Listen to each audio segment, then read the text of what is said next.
আসসালামু আলাইকুম এভরিওয়ান, কেমন আছেন? আশা করি ভালো আছেন। আমি আজকে তৈরি করে দেখাবো খুবই মজাদার এবং দারুণ স্বাদের খেতে সরিষা বেগুন।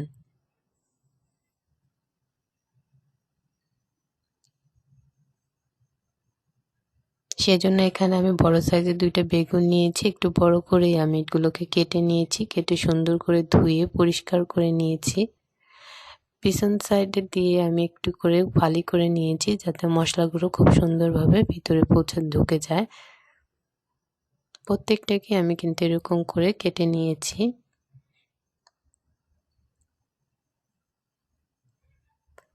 হাফ টেবিল চামচ লবণ, সামান্য হলুদ,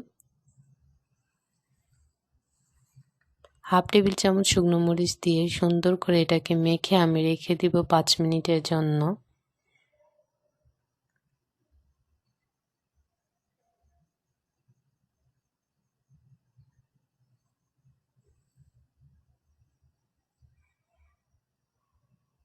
দেখুন বেগুনটাকে আমি সুন্দর করে মেখে এখানে রেখে দিব 10 মিনিটের জন্য ঢাকনা দিয়ে ঢেকে।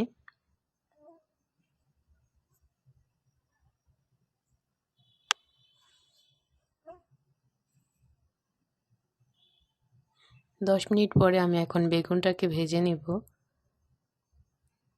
এখানে একটা প্যান দিয়েছি আর এখানে দিয়ে দেব আমি প্রায় 3 টেবিল চামচ পরিমাণে সরিষার তেল।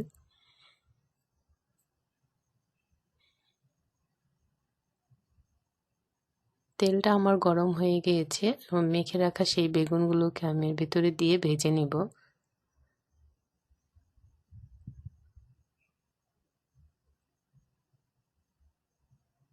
এভাবে রেখে আমি 2 মিনিট রেখে দিব। 2 মিনিট পরে দেখুন একটা সাইড কিন্তু আমার খুব সুন্দরভাবে হয়ে গিয়েছে। অপর সাইডটাকে উল্টিয়ে আমি আবারও 2 মিনিটের জন্য রেখে দিব। এই সাইডটা কিন্তু সবগুলো বেগুন খুব সুন্দরভাবে ভাজা হয়ে গেছে। 2 মিনিট পরে দেখুন অপর সাইডটাও কিন্তু আমার ভাজা হয়ে গিয়েছে। একদম লাল করে কিন্তু ভাজা যাবে না, তাহলে খেতে কিন্তু তিতো হয়ে যাবে, তিতো লাগবে। সবগুলো বেগুন ভাজা হয়ে গেছে, এগুলোকে আমি তুলে নিব। দেখুন বেগুনটা ভাজা হয়ে গেছে, এগুলোকে তুলে নিয়েছি। যেই প্যানে আমি বেগুনটাকে ভেজেছিলাম ওইখানে আমি আরও 1 টেবিল চামচ সরিষার তেল দিয়ে দিলাম।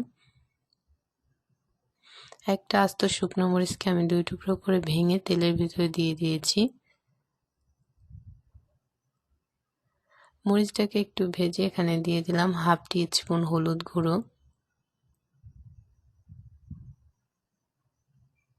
হাফ টেবিল চামচ শুকনো মরিচ গুঁড়ো দিয়ে তেলের ভিতরে একটু নেড়ে ছেড়ে নিতে হবে। চুলার আঁচটা একদম মিডিয়ামে রেখে দিয়েছি আর এখানে দিয়ে দিলাম 1 টেবিল চামচ পেঁয়াজ বাটা। পেঁয়াজ বাটাটা মশলাটার সঙ্গে নেড়ে ছেড়ে আমি একটু ভেজে নেব।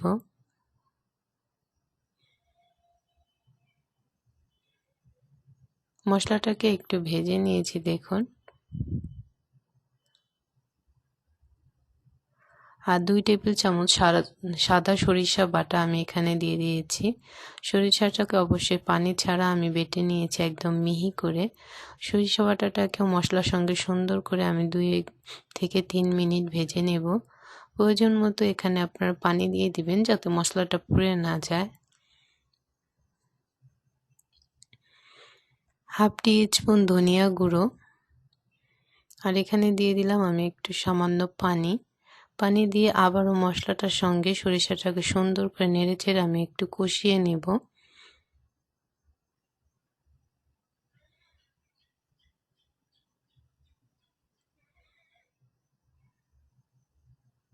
এক 2 মিনিট সরিষাটাকে সুন্দর করে রান্না করে নিয়েছি। এর ভিতরে আমি দিয়ে দেবো আর কিছুটা পানি।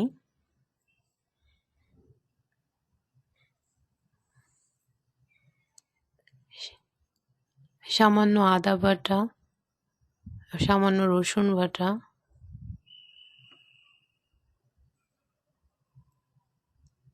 তিনটা কাঁচামরিচ আমি মাঝখান থেকে চিড়ে নিয়েছি,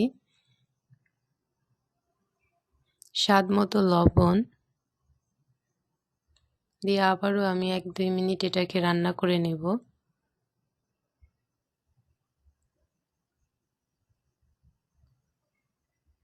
এখানে আমি দিয়ে দেব প্রায় হাফ কাপ পরিমাণে পানি।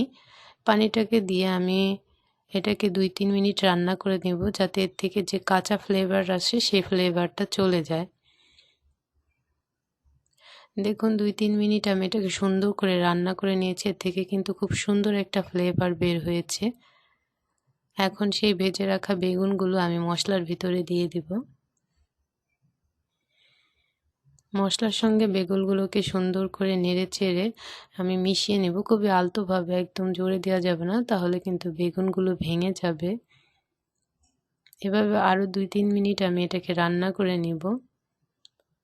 উপর থেকে দিয়ে দিলাম স্বাদ মতো একটু চিনি, এটা অপশনাল, চাইলে আপনারা দিতে পারেন নাও পারেন। দেখুন কিন্তু একদম গা মাখা মাখা করে আমি এটাকে রান্না করে নিয়েছি। রান্নাটা আমার হয়ে গিয়েছে, এখন চুলা বন্ধ করে নিব, এগুলোকে আমি তুলে নেব। খুব সুন্দরভাবে, খুব সহজেই কিন্তু চাইলে আপনারা এই লোভনীয় সরিষা বেগুন রেসিপিটি করে নিতে পারেন। ভাত, পোলাও এগুলো সব কিছুর সাথে কিন্তু খুব আরামে খেতে পারেন।